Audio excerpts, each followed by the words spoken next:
Telangana cabinet సమావేశం ప్రారంభమైంది. Assembly సమావేశాలు బడ్జెట్ రూపకల్పనపై మంత్రివర్గం చర్చ జరిపారు.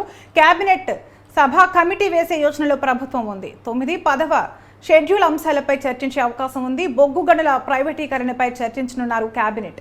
రుణమాఫీ నిధుల సేకరణపై నిర్ణయం తీసుకునే ఛాన్స్ ఉంది. రైతులకు కాంగ్రెస్ సర్కార్ శుభవార్త ప్రకటించే అవకాశం ఉంది. ఆగస్టు 15లోగా రుణమాఫీ చేస్తామని గతంలో సీఎం రేవంత్ హామీ ఇచ్చారు.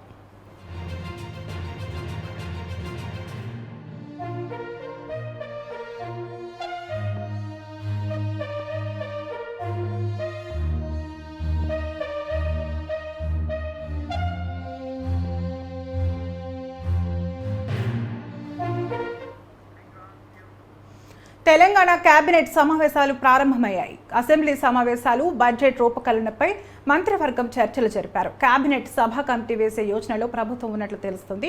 9-10వ షెడ్యూల్ అంశాలపై చర్చించే అవకాశం ఉంది. బొగ్గు గనుల ప్రైవేటీకరణపై చర్చించనున్నారు కేబినెట్. రుణమాఫీ నిధుల సేకరణపై నిర్ణయం తీసుకునే ఛాన్స్ ఉంది. రైతులకు కాంగ్రెస్ సర్కార్ శుభవార్త ప్రకటించే అవకాశం కూడా ఉంది. ఆగస్టు 15లోగా రుణమాఫీ చేస్తామని గతంలో సీఎం రేవంత్ రెడ్డి హామీ ఇచ్చారు.